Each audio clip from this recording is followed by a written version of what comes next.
Howdy Gamers! I hate reality. Why can't every action I take have no determinable or traceable consequence on my existence? From now on, every action I take will be non-canon. No more fucking shit up for me. Shit! Video games. My favorite escape from consequence. Bonus points if the story I experience has no consequences either. If you look at popular media that becomes a game, your first thought might be, correctly, this is gonna be a piece of shit! In the era of the NES and Genesis, these must have been the most overproduced and shout-out games of all time. The poor quality was due in large part to a certain few soul-crushingly unfaithful to source material developers, but surely the people lending their IPs had figured that out by the Dreamcast. What the hell? Sword of the Berserk, Guts Rage, a game ahead of its time in many ways, was released in Japan under the name Berserk, Millennium Falcon Arc, Chapters of the Flowers of Oblivion in December of 1999, and in North America and Europe a few months after for the Sega Dreamcast. The game was published by ASCII Corporation in Japan and localized by Eidos Interactive for North American and European releases. This game was developed by Yuke's, who mainly works on wrestling games? Yeah, so if you're a massive Yuke's fan, you'll have to excuse me for my ignorance. But in the time it took you to do that, you've probably blinked, so get excited. There's a new wrestling game to enjoy. I mean, seriously, these guys release like 3 games a year, every year, for 18 years. I can't believe I wasn't a Yuke's fan in 2007. What was I thinking? That was until about 2012, when one of their biggest partners, THQ, went bankrupt and liquidated the company, selling off many big-name properties including the WWE license, which 2K's parent company quickly scooped up for a steal of a deal. However, it turned out this match was not made in heaven, as in 2019, amidst straining relationship with 2K, Yuke's was developing an original wrestling project of their own. Now, much to the surprise of the one wrestling fan I know, later that year 2K announced its parting of ways with Yuke's in favor of the studio Visual Concepts.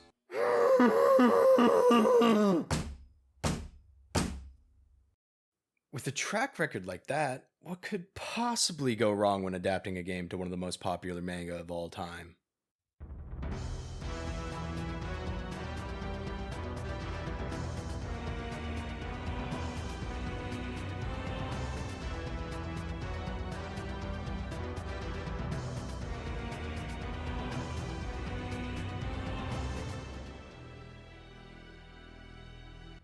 Holy shit, what an intro. Sword of the Berserk is a hack and slash game as the series begs it to be.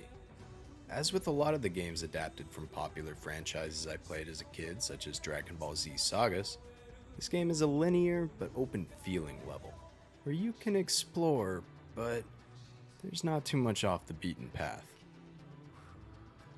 One of the most notable features of this game is its use of QTE, QuickTime events. This game's release in Japan predates Shenmue, making it one of the first games to implement this mechanic.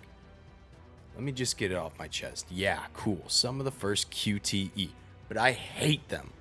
I failed literally every single one of them without exception. Now, I hate them in general, but I think they can be really valuable to games developed during this time, as it added some more flashy visuals to the game and showed a cool action scene without breaking up the main gameplay too much. This game does it especially well by adding a consequence, making you take a harder route through the level if you fail. But enough on QTEs, I'll talk more on those some other time. Hey Sammy, catch!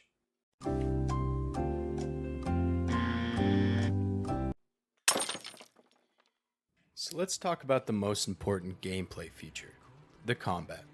This is a mechanic that's so core to the hack and slash genre that it can determine whether the game is good, bad, fun, repetitive, complex, simple. The whole game revolves around it. The combat in open levels is as you would hope. Spam one of your 2 combos to slash through the crowd. But this game is a bit special, as our friend Guts carries around a 6 foot fucking 6 sword that he has to swing. This game's not gonna let you do that if there's a wall in the way, and Guts' sword will repel, leaving you vulnerable. Many critics to this game are quick to point this out as the game's biggest flaw, and knowing the developer, I'd probably say they're right, but hear me out for a second. This game gives you many workarounds to this problem, including, but not limited to, every other option available is set for spamming B. You can do a special spin attack that ignores walls, you can charge an attack that ignores walls, you can put away the Unga Bunga big sword for a minute and use your fists. They have 2 combos. The repeater crossbow is a good option as well. Bombs are limited, but a good option for clearing crowds in tight spaces, especially with the smaller bombs. I will concede that the throwing knives feel generally useless, but still, only swinging big sword around takes away half or more of the options in the game. Now, to me, all of these workarounds feel developer intended, and I personally enjoy that there were sections that made me think with more than just my sword. But that's in retrospect. If I took a look at my notes from recording this game, it tells a different story. That tells me that this could have honestly been a fine mechanic with a few minor tweaks to difficulty.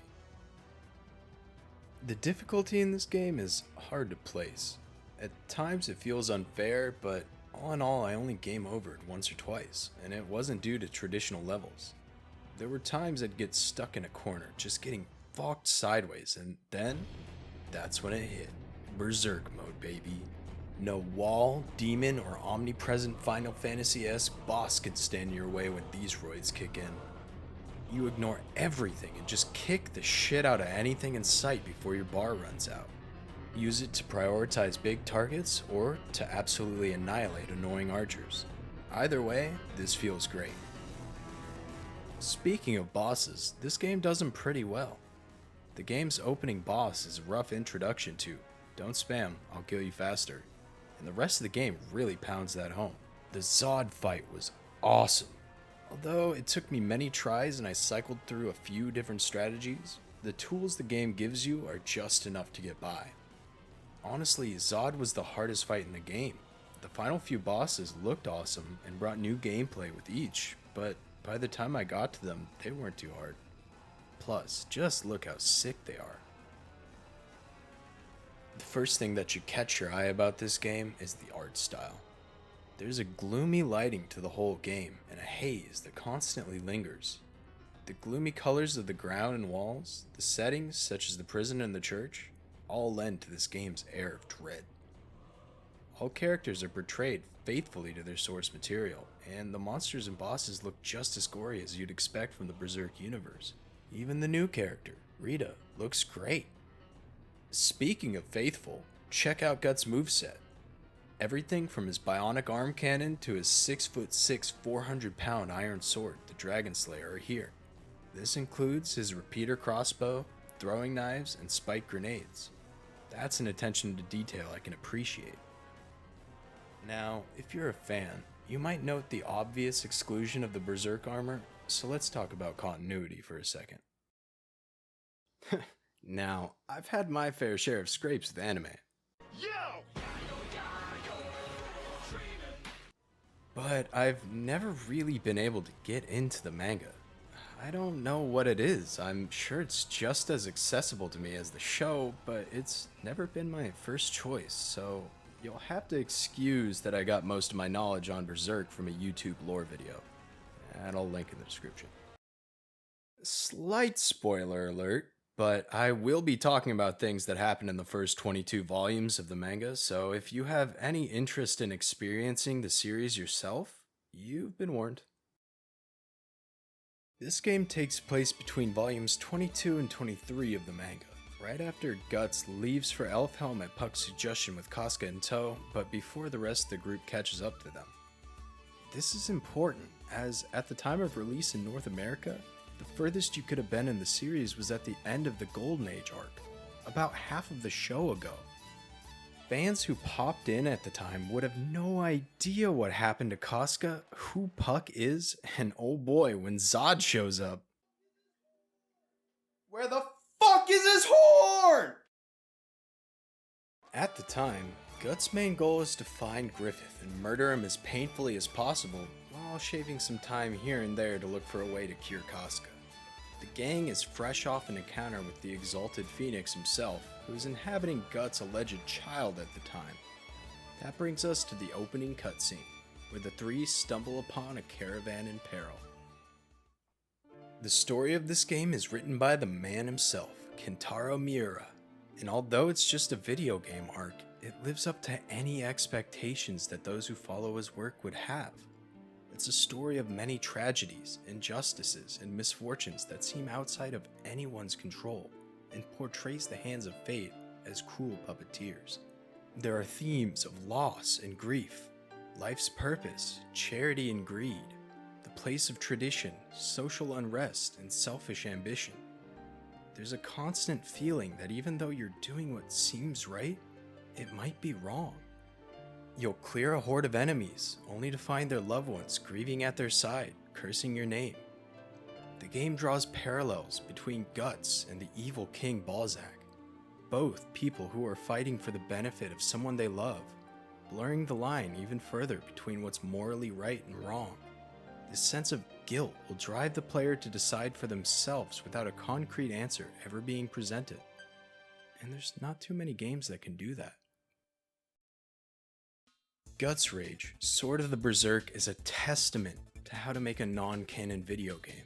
From the music and sound that set the mood, to the grotesque and brutal visuals that make you uneasy, to the faithfulness towards the portrayal of the characters and their interactions, and through the story that's written by the creator of the series himself.